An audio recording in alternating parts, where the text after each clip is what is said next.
भारत तक अब नए अंदाज में।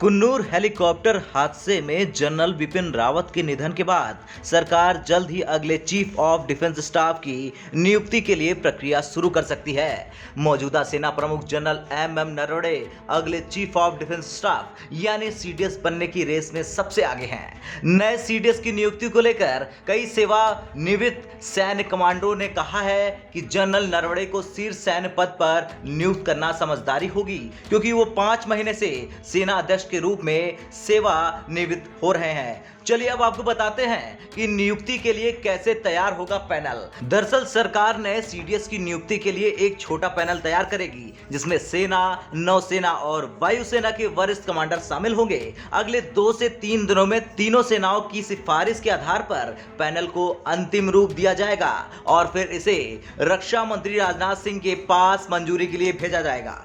रक्षा मंत्री द्वारा अनुमोदन के बाद नामों को कैबिनेट की नियुक्ति समिति द्वारा विचार के लिए भेजा जाएगा, जो भारत के अगले चीफ ऑफ डिफेंस स्टाफ यानी सीडीएस पर अंतिम निर्णय लेगी। सरकार सीडीएस की नियुक्ति के लिए उसी प्रोटोकॉल का पालन करेगी जो सेवा प्रमुखों की नियुक्ति के लिए निर्धारित है। सीडीएस शक्तिशाली चीफ ऑफ स्टाफ कमेटी यानी COASC के अध्यक्ष होते हैं, जिसमें 3 सेवा प्रमुख भी शामिल है। रिपोर्ट्स की माने तो जनरल नरवणे को उनके समग्र प्रदर्शन के साथ साथ पूर्वी लद्दाख में गतिरोध से निपटने में सफल होने की वजह से इस पद के लिए चुने जाने की पूरी संभावना है।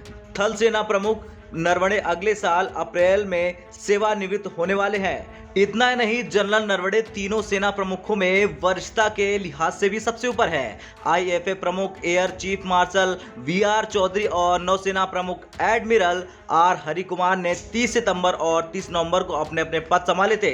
रक्षा मंत्रालय ने सीडीएस के लिए जो नियम तय किए हैं उसके तहत ही नाम तय किया जाएगा। नियमानुसार सेना के तीनों अंगों का कोई कमांडिंग ऑफिसर या फ्लैग ऑफिसर इस पद पर काबिल है। इस पद पर नियुक्त अधिकारी 65 साल की उम्र तक सेवा दे सकता है। नियमों के अनुसार सेना के तीनों अंगों के प्रमुख इस पद के प्रबल दावेदार हो सकते हैं। हालांकि संभावनाओं के आधार पर माना जा रहा है कि तीनों प्रमुखों में से सबसे वरिष्ठ को इस पद के लिए चुना जाएगा। तो वहीं दूसरी तरफ चीन और पाकिस्तान जैसे देशों की इस पर पूरी नजर है और दुनिया के कई देशों को भी इस बात की जल्दी है कि कौन होगा भारत का नया सीडीएस। ब्यूरो रिपोर्ट, भारत तक।